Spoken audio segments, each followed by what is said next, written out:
Hey everyone, I'm Greg Nettle and I serve as president of Stadia Church Planting. Welcome to the Church Planting Podcast. At Stadia, we want to help you start thriving, growing, multiplying churches for the next generation. We're going to help you today through this episode because we have a very special guest, Mr. Dean Sweetman. Dean is the co-founder and co-CEO of Tithely, Tithely.ly. Now, before launching Tithely, Dean was involved in church planting, church multiplication, leadership of churches for more than 30 years. And during that time, planted more than 60 churches, raised millions of dollars to spread the gospel, equip leaders, and see lives transformed by Jesus. One of the things I love about Dean is his love for technology. We're going to be talking about that in today's episode of the Church Planting Podcast.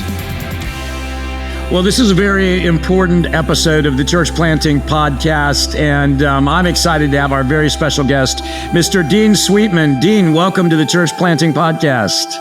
Good to see you, mate. Good to be on.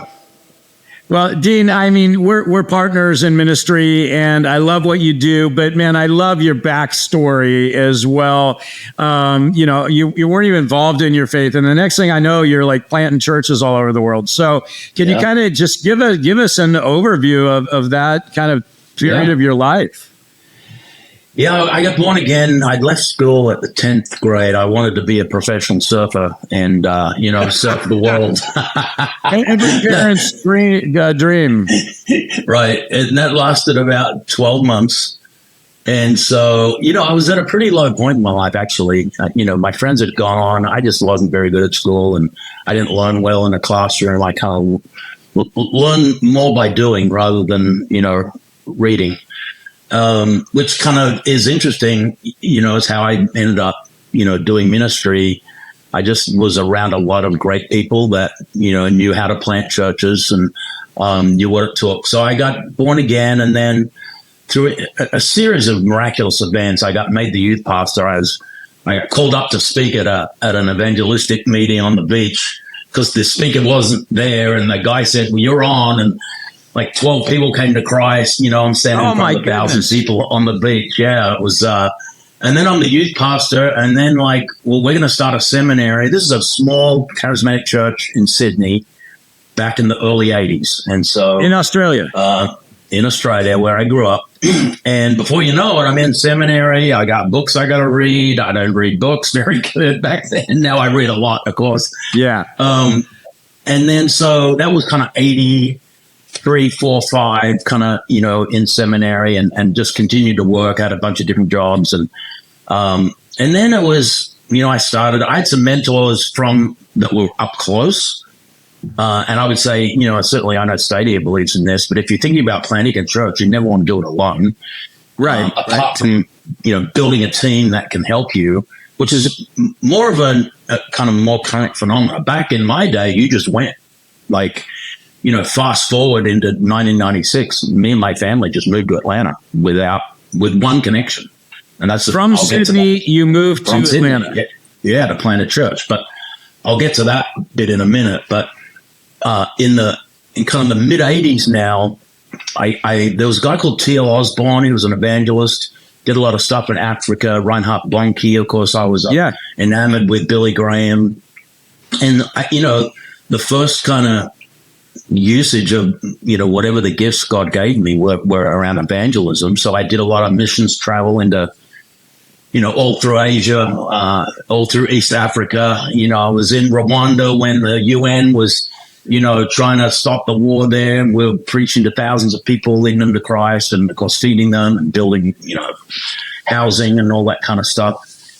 And so really 10 years of planting in the mission field was what, the real preparation. And I had teams in the Philippines, I had teams in Sri Lanka, I had teams in India, I had teams in Cambodia, and of course I had teams in Uganda, Rwanda, and so we would go in, organize a couple of weeks of night meetings, do training in the morning, and then we'd just go and send guys out and start planting churches. And I still get notes on Facebook from 30 plus years ago, people that saying, Pastor Dean, thank you so much for believing in me. The church is going strong. We've just built our third building. I mean, just phenomenal, right?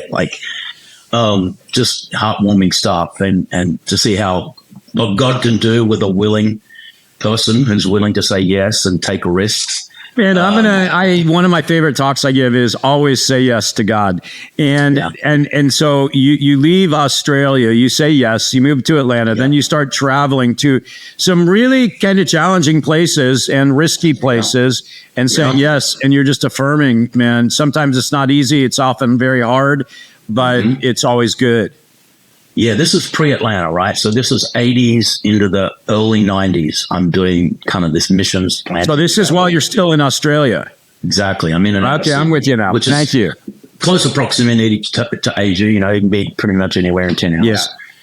And so then I started thinking through, and I had partners and I had people, and I did real estate on the side and developed some real estate with some friends and ended up kind of doing okay through all of that.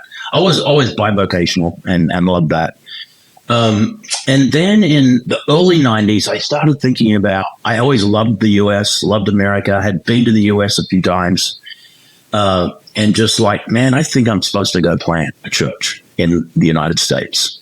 My kids were young, like 5 and 7, and I just started hunting around for, where's the fastest growing county in America full of like young 30-somethings with young kids? Like, where's that demo? And, for the planters listening, it's like you want to pray, you want to feel the leading of the Holy Spirit to where you're supposed to plant 100%. But you should also be thinking about things like the city where you're going to. Do you look like your city? Not in the sense of what color are you, but in the sense of demographic. Yeah. Like if you're like 45 with, older teenagers, well, you go and plant a church right there. Or maybe a little bit younger demographic, because that's all going to come to you. And so, there was Dallas, there was Louisiana, there was, I looked at Fort Worth, and then I started reading about Atlanta. And the growth that Atlanta, was having in the 90s. Still going on. Yeah. Still going on. I was there 3 days ago. And then I found, okay, here's this county, Gwinnett County, Northeast Atlanta, full of young families, billions of dollars being spent on education, new schools going up every year. And I'm like, well, what's the center of Gwinnett County? Oh, that would be Lawrenceville, the county seat. Okay, honey, we're going to Lawrenceville, Georgia to plant a church. Yeah. Was your wife fully supportive at that point? She was, yeah. It's, we were adventurous, in kind of our spirit, and wanted to be obedient and knew this was, what God was calling us to. So we sold everything, and I walked away from some really big real estate deals, commissions that would have earned me a lot of money, but when it's time, you got to go. Yep. And so we got there in February of 96, which is winter, of course. And man, I'm out and, I had this beautiful family that opened up their home. Eventually we started the church in their living room. But man, it was scary. I mean, it's anyone who doesn't tell you, especially if you're moving to a new culture, like it's every day you wake up and you second guess, like, what am I doing here? What am I putting my family through? You're intimidated on every level, but you go to prayer, you go to the word, you get reinforced why you're doing what you're doing, you stay the course. And then, we were very fortunate. Having an Australian accent in Atlanta in 1996 was a definite positive. Okay. Because, very cool. Yeah, they'd never seen an Australian back then. And so I would just open my first 200 people for sure were coming for the accent. Just to hear you talk. That. Yeah, right. And like the Crocodile Dundee and Steve Irwin, it was just like legendary Australian stuff going on. And Americans loved Aussies, and, I took full advantage of it. So away we went. Okay, and then while you're in Atlanta, then you didn't just plant that one church. You started planting churches throughout North America. Yeah, so the group I was with, C3 Church out of Sydney, kind of similar to Hillsong, if you want to kind of think about the style of church that we were. Yeah. I said to my overseer, I said, man, I want to go plant more churches. I've got these young guys, and because he taught me to be a sender. And if, to get people sent out of your church is almost, other than getting them born again and seeing them come to faith, it's almost like the more you send, it's just that feeling of unleashing the gospel outside of the geography where, you are and God's called you. Now you can take a couple or a group of couples, and a lot of times pastors, they want to hang on to everyone. And, if you preach vision about, taking the world to Jesus, and you keep going to the next logical step is that, well, that's the local church. It's the hope of the world. We've got to go plant more churches. If that's what you're preaching, yes. Don't be surprised when young people come up to you and say, hey, Pastor, I feel like I'm supposed to go to Toronto in Canada, or I'm supposed to go to Jacksonville, Florida. And back then there wasn't a lot of training. Was it state? I was like, I know. Don't we wish there was? Yeah, I know. We were all just winging it. But, eventually I got a formula to the point where we planted about 60 churches here in North America and a few in South America and Brazil, and all based on relationships. I believe that was very key to go into a city, having some people on the ground that you knew, especially if it was a little bit foreign. And then it's a step of faith every single day. Okay, so Dean, I want to unpack just a little bit before we move on, because you said leaders would come to you and say, hey, I think God's calling me to become a church planter. And, in a lot of churches today, church leaders get real protective of their flock. Yeah. And can you talk about, so you're sending these people out, and many of them are your best up. They're people you poured your life into, sometimes for a short time, sometimes for a long period of time. Right. Is it worth it to let these people go? Well, think about it. If God's really called them, they're going to go anyway.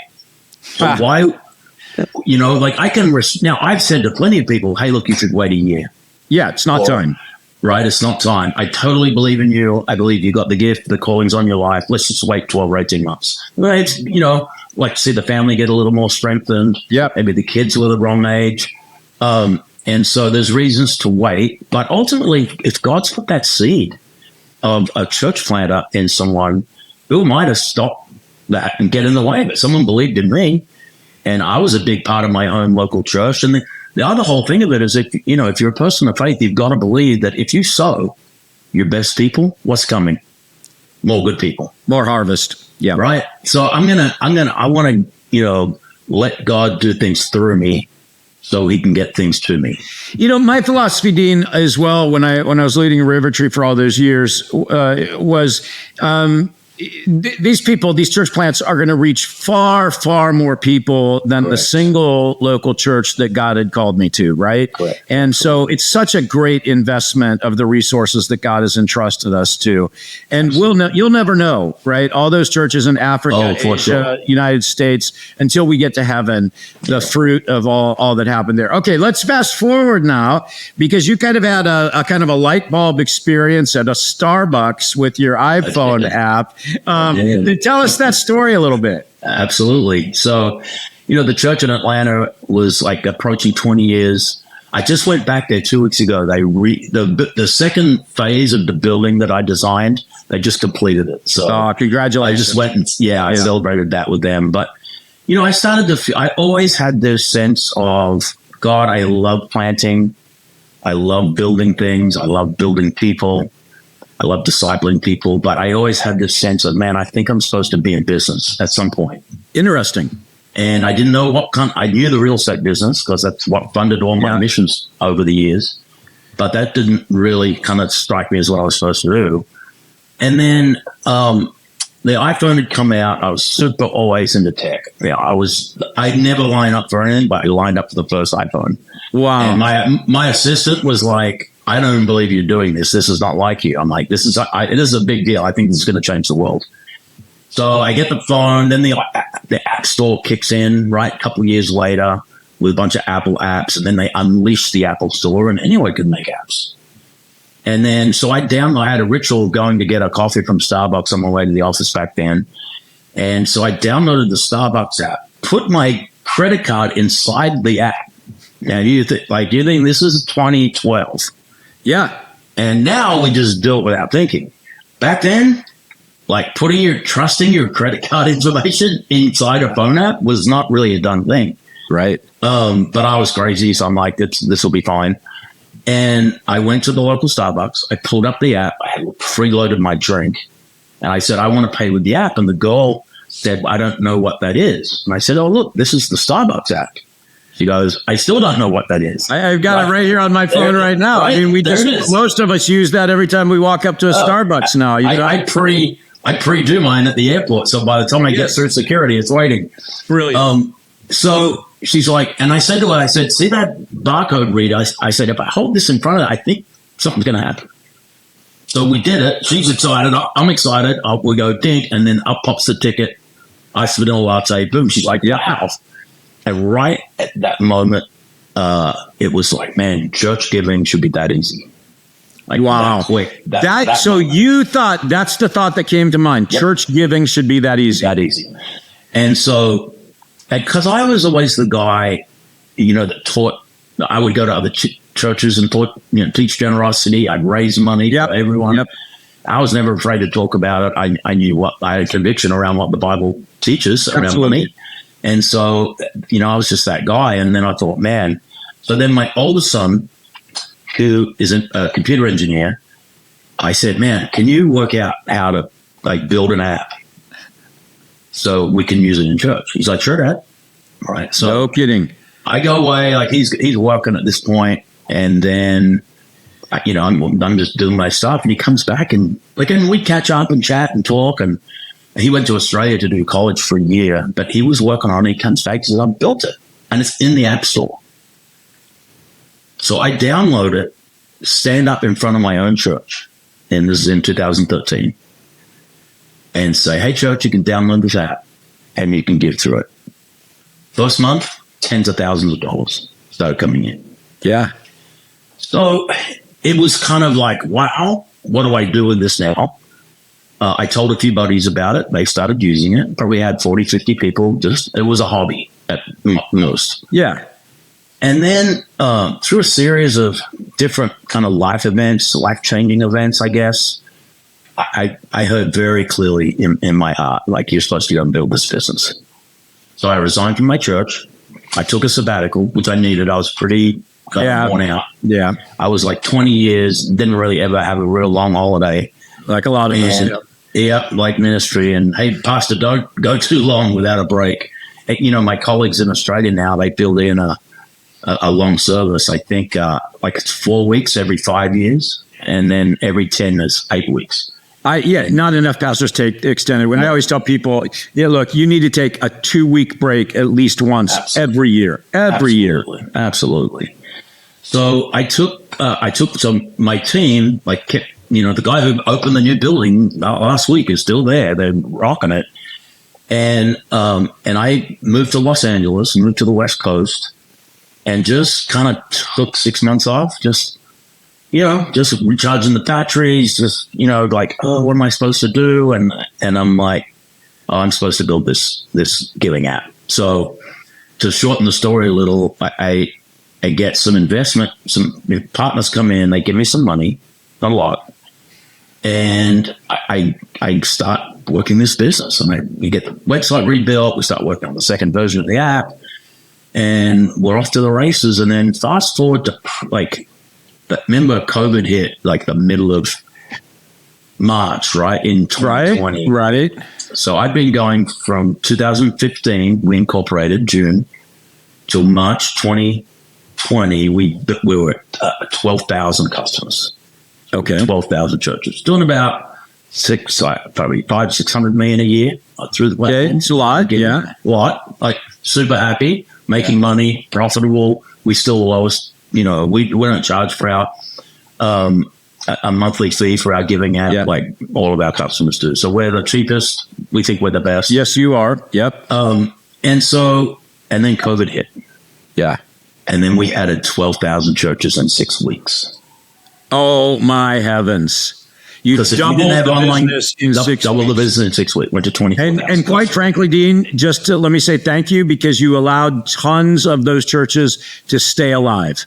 Absolutely. We saved, who knows, hundreds of churches. Yeah. So that was awesome. And that blew the company up. Now it's like, okay, now we're doing $1 billion, a year in giving. And so that was interesting. Then I started, my thought early was there needed to be an all-in-one solution, not just giving. There needed to be the church management system, website, custom app, media, messaging, email, text.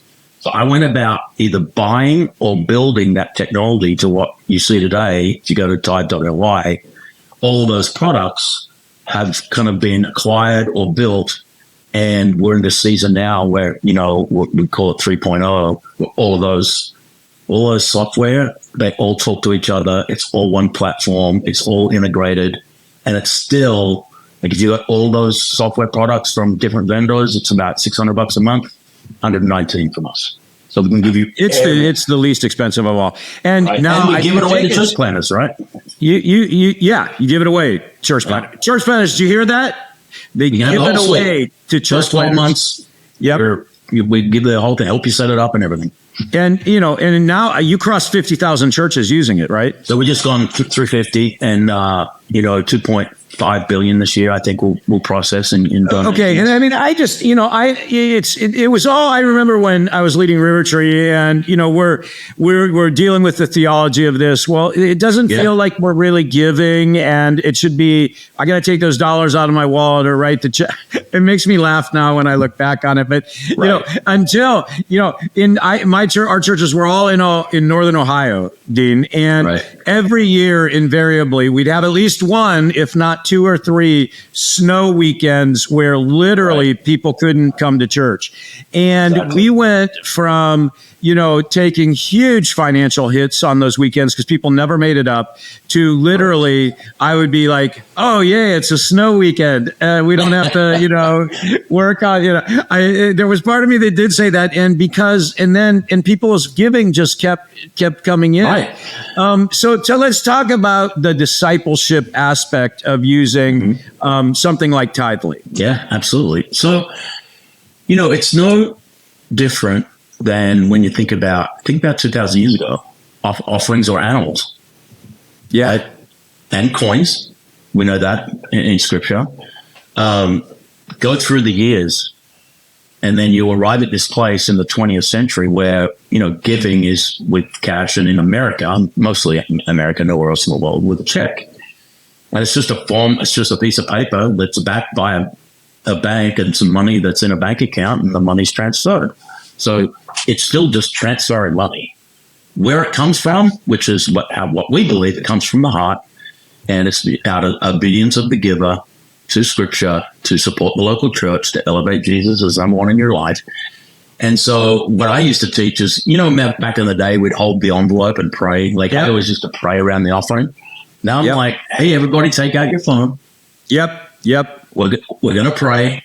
Oh, if you haven't given, just open up the app. Right. Here it is. Download it. Here's the QR code, whatever. And you maybe shared a scripture or two. You've just got everyone kind of in the right place. Giving's an act of worship, as we all believe. And so instead of taking your envelope, it's take your phone. And it's exactly the same. And then you pray, and the bag goes by. Some people tap their phone on the plate, right? Just as a little moment of yep, I'm putting Jesus first by making my first fruit. So it's really no different. I completely agree. My personal opinion is every church should be using this. It's a brilliant idea. It's, my son, for instance, who's 17, he wouldn't even begin to know how to write a check first. He wouldn't know what a routing number was. No, exactly. It's kind of goofy. And, so if people want to get involved with you, because I'm recommending everyone does, just let me say, this is a huge endorsement from the Church Planting Podcast and from me personally. Where's the website? Give us the URL. Just Tithe, TITHE.ly. TITHE.ly. Go there. We also have Tithely.com. All the cool church planters and multipliers do this. So, and then we'll have, you can sign up, be live in 5 minutes. Yep. Right. You can literally start taking donations very quickly. And then we can, get you up and running. You'll get a real human being to talk to. We'll help you. You can set it up by yourself. If you need a hand, we get help. And basically, you're unleashing the 2 biggest things by going digital and giving. You're unleashing 2 things that make giving grow. 1, anywhere, anytime. Yeah, this is with me. Yeah, I never not have my phone. Correct. Which means I can give anywhere, anytime. Yeah. And then, of course, setting up recurring giving. like you said, the ice storm comes in, we get that in Atlanta. Like the 2 ice storms you get a year were on a Sunday. Every single time. And they would destroy you, yes. And your budget was decimated for the month. Yeah. And to your point, it doesn't get made back up. But man, if you can we have churches with 50, 60, 70% on recurring. Oh, yeah. Literally set and forget. And so if you can teach that, and even from there's a spiritual dynamic, but there's a practical dynamic. Hey, church, we have bills to pay. We have budgets that we live up to that kind of guide our spending habits. It would really help us if you could set up recurring giving so we could budget accordingly through the year. Absolutely. Everybody understands it. Yeah, it's a great business principle as well as a spiritual principle. Right. So I just feel like I always need to say this when I endorse somebody on the Church Planting Podcast. I don't get any kickback from this. Stadia doesn't get any kickback. Just so you know that this is just simply, this is a great product. I would love for you to use this because it will bless you. Okay, Dean, we're running out of time, but I got to ask, because you're a tech guy that loves all this stuff. So I had a friend of mine, Pat Gelsinger, who was the CEO of Intel. They are very open about they invest so much in church planting, and we're so grateful. But Pat also has mentored me over the years in technology, and we were sitting on a call not too long ago, and Pat, I said, talk to me about the future, and Pat helped get us involved in digital church planting and VR church planting and all these things. And he said he held up his iPhone and he said, Greg, how much has the iPhone changed your life? Now, see, because like my son has no recollection, right, of not having the iPhone in his life. He's digital native. But for me, I remember when I had to use a paper map to get directions rather than GPS on my iPhone, or had to, use real cash at the Starbucks. And I said, Pat, it's almost incomprehensible how much the iPhone has changed my life. Mm-hmm. And he said to me, well, Greg, VR and augmented reality will transform your life even more than the iPhone did inside of the next 5 years. He said it's all getting to roll out. So let me get your take on that, and maybe anything that you're kind of envisioning for the future. Absolutely. Yeah, we're building a bunch of stuff into different parts of our platform using AI. Here's how I would describe it. We're at the very beginning. We are at the AOL stage of AI. That's a good way to say it. And think about in 2 years how flipped out we all are. Like, I was on a golf trip with some of my buddies, and we were telling dad jokes. And I just went into my app and I said, give me the 10 best dad jokes. Oh, that's good. Out they came, right? Yep. Dumb stuff like that. So we're at the very beginning. AI is going to affect the church in a very positive way, I believe. I think where this thing, if I dream about, all the stuff that's going to happen within the phone is going to be epic. We'll be able to put AI logic around giving patterns. We're already looking at this, because we have not just we have all the data, billions and billions and billions of dollars of it's crazy contributions. So you put that through a language model, and you start to it creates an algorithm as to, this zip code, the average donation per person per year is X. Hey, Pastor Jeff, your average donation is Y. It's 20% below the average of your zip code. Do you want us to help you so you can level up? Wow. Right? That's the kind of stuff we're going to be able to do soon. But here's what I'm excited about. And then back to church planting. Can you imagine, and it's going to be under 5 years for sure, when we can drop a hologram in the middle of a war-torn, in the middle of the Middle East, and behind a wall, and start preaching the gospel. I can, Dean. I can't imagine it. And it looks real. Yeah. And you can take your video of a Sunday sermon and push it through AI, create a hologram of your sermon, and then just drop it via satellite anywhere on Earth. And speaking the correct language. And automatically speaking the correct language. So that's, as far as going to the ends of the earth. Yep. Going into all the world. I think all this technology that God's given us, the church can sometimes be the last to embrace the tech. Dry cleaners weren't slow in embracing credit card payments. I can tell you that. Neither were gas stations. Right. But we needed COVID to bring half the body of Christ along to take a debit card for a gift. We cannot be that in this age. We have to. And thankfully, this new generation of church planners coming through, they're all young. They're all very exciting, dude. They're all believers. So we are in for, in the next 5 years, some of the most incredible things that are going to benefit the church because of this whole AI revolution. Dean Sweetman, thank you for joining us on the Church Planting Podcast. It is a joy to talk with you. Same here. Thanks, Greg. Thanks for listening to the Church Planting Podcast. The Church Planting Podcast is part of the Stadia Podcast Network.